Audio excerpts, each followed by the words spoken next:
Bismillah ve salatu ve selamu ala Resulillah ve ala alihi ve sahbihi ve men vala. İmam Mavardi rahmetullahi aleyhniki Edebuddin ve Dünya namlı kitabıdaki dersimizinki devamında bugün İmam Mavardi rahmetullahi aleyh mundaqdaydı. Akıl türlük barlıq faziletlerinin jildizi ve asasi deydi. Bilip koyun ey Müslüman kardeşim, her qandaq bir faziletinin bir asasi ulu buludu. Her bir edep ahlakının buluk buludu. Bütün faziletlerinin asasi edep ahlaklarının buluqi yanılam aqıldır. Çünkü Allah subhanahu ve taala aqılni dinning asası qildi. Dünyanın türüki qildi. Allah subhanahu ve taala bekitgan taklifatni aqlning kamolati orqali vacib qilib bekitdi. Yani aql boğa vaqtida insonga yani turli ibodat taklifatlari, mas'uliyatlar ortiladi demak. Aql yo'q odamdan Alloh taolo hech chiqanda unidan namoz, ro'za, zakat, iymon so'rash qilmaydi aql yo'q odamdan. Demak, cho'qim bir odamdan ibodat talab qilinish uchun onun aqli bo'lish kerak. Aql yani dinning asosi demoqchi bu yerda. Ham shundaqla Alloh subhanahu va taolo dunyoni shu butun shu aqlning hukmi bilan aqlning turli kesimlar orqali tadbirlanadigan qilib bekitdi. Aql orqali Alloh taolo butkul xaloyiq mahluqotlar yoki insonlar mahluqotlar orasini Alloh taolo ulpatlashtirdi. Ularning himmat irodasi, ularning orzu umidlari o'xshamasimi?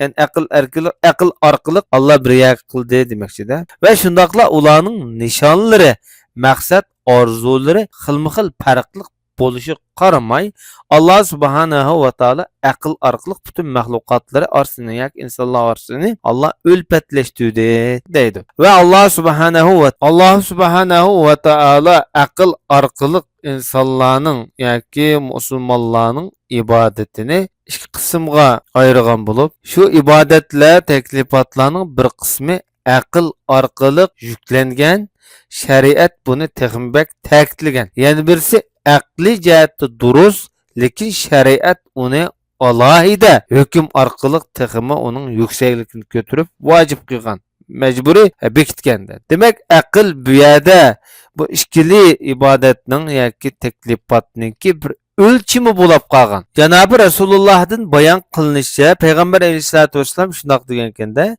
inson aqldek yoki aqldan bek qimmatlik alohida narsaga erişemaydi.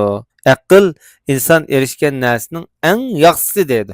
Chunki aql egisini hidayetke başlaydı, yoki buni halokatdan qutqizudu, halokatdan qutuldurdu. Ve Peygamber Aleyhissalatu vesselam'dan yana bayan qilinishicha, Peygamber Aleyhissalatu vesselam shundoq deganda, her narsaning bir türük asası buludu. Amelning asası, insan amelinin asası yanıla aqldır. Demek insanın şu aqliga ko'ra insonning parvardigoriga bo'lgan ibodati shu aqliga loyiq bo'ladi. Aqlning kuchi, ojizligi yoki nuroniy emasligi yo'rug'ligiga qarab ibodati Alloh subhanahu va taologa shunchalik shu aqlning nuriga qarata ibodatning sig'imi, o'lchimi yoki ko'p ozligi shunda davom etadi dedi. Anglimdingmi? Facirlar, günahkarlar hakkında Allah subhanahu ve taala Kur'an-ı Kerim'de şundaq deydi. Kıyamet günü günahkarlar devzakta şundaq deb Allah'a iltica qildi ekan. Anlagan bolsaqçu, Xudoning payg'ambarining gapini anlagan bolsaqçu, yoki shularning gapini biz aqlimizda bir tafakkur qilib o'ylab baqqan bolsaqçu, kashki biz mush devzakda bo'lmasdik deb shundaq deyishdi dedi. Demak bu yerda aqlni gunoy ma'siyatdan yig'digan Allohga bo'lgan bandichiligini to'liq ado qilishdiki muhim bir yadro deb qaragan. Umar ibn Xattob radhiyallohu anhu yana shundoq deydi. Bir odamning asli tigi aqlidir. Oniki nomi sharifi dinidir. Onun muruvvat fazilati axloqidir degan. Hasanul Basri rahmatullohi alayhi yana shundoq deydi. Hasanul Basri mi donliq katobillarning biri. Alloh subhanahu va taolo insonda aqldanmi ortiq bir ne'matni omonat qo'ygan emas. Shu aql bilan ma'lum bir kuni cho'qim yomon bir nachar ishdan sen cho'qim qutulib qolasan dedi. Aman bir kuni. Şuna bir qism danışmanlar deydi. Aql inson orzu umid qilgan narsaning eng afzali va yaxshisidir.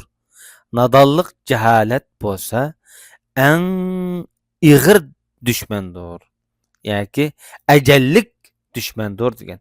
Ya'ni bir qism adiblarning deyishicha, har insonning go'zal do'sti aqlidir. Uning nachar dushmani uning bilimsizligidir.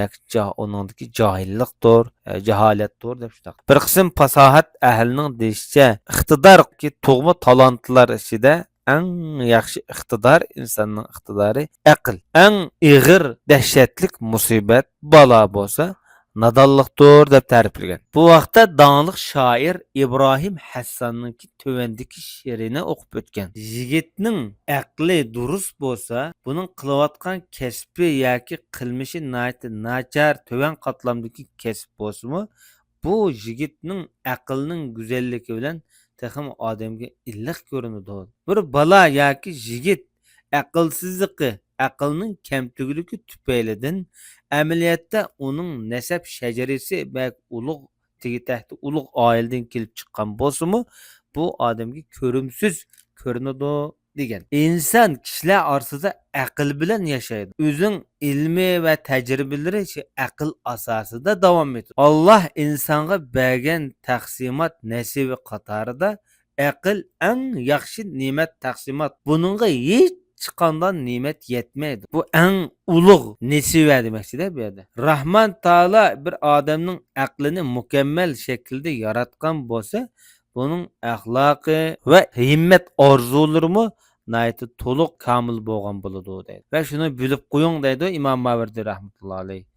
Aql orqali hamma ishlarning mohiyatini tonib yetkili bo'ladi.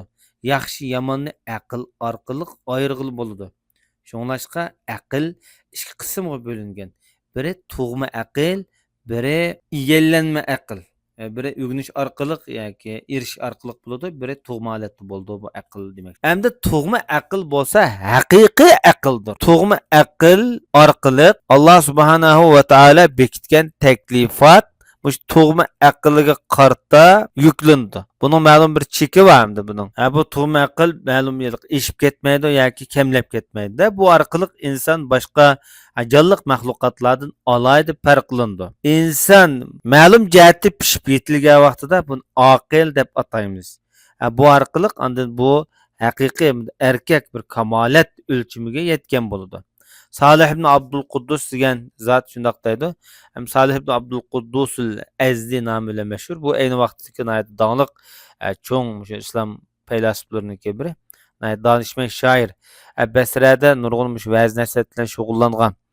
Adabiyot, she'riyat, mushtaq nazmlarda ko'p shu paytlarda Abbasiylarniki dastlabki davrlarda ko'zi ko'ringan shoirlarniki biri. Lekin Mahdi, Abbasiy xalifasi Mahdi bu kishini zindiq degan sabablar bilan Bag'dodda hijriya 160-yilda o'ltirib etgan. Buningki ishki sababini bu kishi shu davlat o'z biladi. Bu kishi tuvanda she'rda mundaq deganda: "İza tamma aqlul mar'i tammat umuruhu ve tammat amanihi ve tamma bana'uhu." İnsanning aqli komil bo'lib putsa, insonning bütün ishlari putgan bo'ladi. Uning orzu maqsadlarimi putgan bo'ldi. Bu insonning rasmiy binosi yoki insonning bu yerdagi qurilmasi haqiqiy kamolatga yetgan bo'ldi deb shunday degan. Hamda Zahhok degan kishidan bayon qilinishicha, Zahhok ibn Muzahim al-Khurasani nomi bilan mashhur.